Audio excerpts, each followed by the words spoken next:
Hello everyone, welcome back to my channel. আজ আমি আপনাদের আমার নিজের দোকানের একদম টাটকা জ্যান্ত কই মাছ দিয়ে আলু মটরের ঝাল বানিয়ে দেখাবো।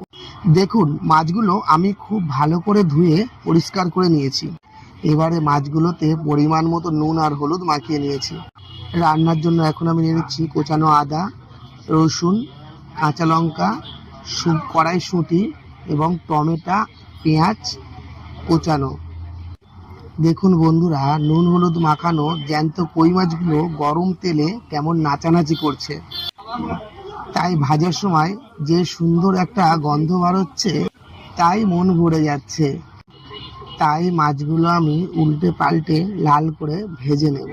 এবারে ওই তেলে কেটে রাখা আলুগুলো দিয়ে দিচ্ছি। আলুতে নুন হলুদ দেওয়া আছে, তাই হালকা করে একটু ভেজে নেব, কারণ আলুটা একটু ভাজা ভাজা হয়ে গেলে ঝোলের স্বাদটা দ্বিগুণ হয়ে যাবে। আলুগুলো তো বেশ সুন্দর লাল লাল করে তুলে নিয়েছি। এবারে ওই তেলে দিয়ে দিচ্ছি কালো জিরে, কোচানো পেঁয়াজ আর চেরা কাঁচা লঙ্কা। এই কালো জিরে আর কাঁচা লঙ্কা ফোড়নটা দিলে রান্নার স্বাদ আরো।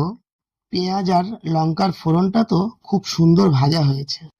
এবার এর মধ্যে দিয়ে দিয়েছি আগে থেকে তৈরি করা আদা, পেঁয়াজ আর রসুনের পেস্ট। এবার এর মধ্যে দিয়ে দিচ্ছি গুঁড়ো মশলাগুলো, পরিমাণ মতো হলুদ, জিরে গুঁড়ো আর স্বাদ মতো লঙ্কা গুঁড়ো। সামান্য একটু জল দিয়ে দিয়েছি।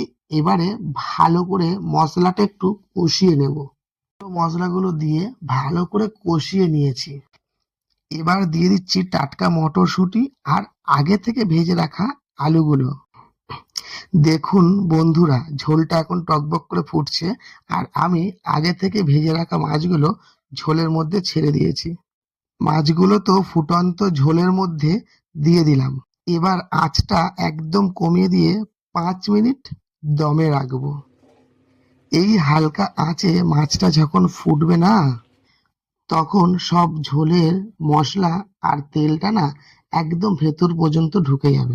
এবার ওর উপরে একটু ধনে পাতা ছড়িয়ে দেব, দিয়ে একদম প্রায় কষা কষা করে, ঝোল থাকবে না সেই অবস্থায় একদম সুন্দরভাবে নামিয়ে নেব। দেখুন তো বন্ধুরা, কেমন হয়েছে কই মাছের। Hello everyone, welcome back to my channel. আজ আমি আপনাদের আমার নিজের দোকানের একদম টাটকা জ্যান্ত কই মাছ দিয়ে আলু মটরের ঝাল বানিয়ে দেখাবো। দেখুন, মাছগুলো আমি খুব ভালো করে ধুয়ে পরিষ্কার করে নিয়েছি। এবারে মাছগুলোতে পরিমাণ মতো নুন আর হলুদ মাখিয়ে নিয়েছি।